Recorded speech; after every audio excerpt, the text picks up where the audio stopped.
Breaking into a church. Man is on a mission.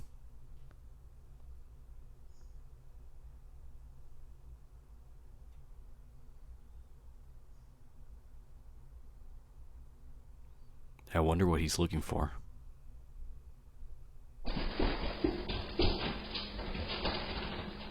Owner says he got in through the second floor balcony.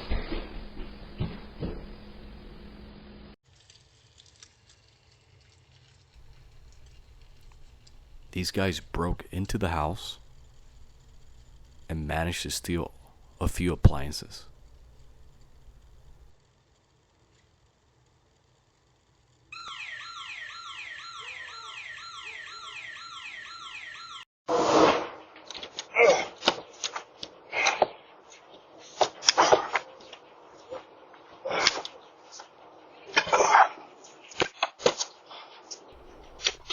There's someone waiting inside the van.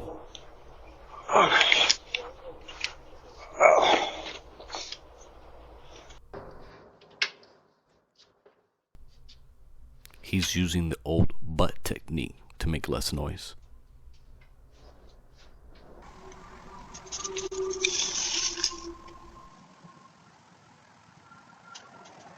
Thank you for watching. Make sure you hit that like button. Check out our other videos.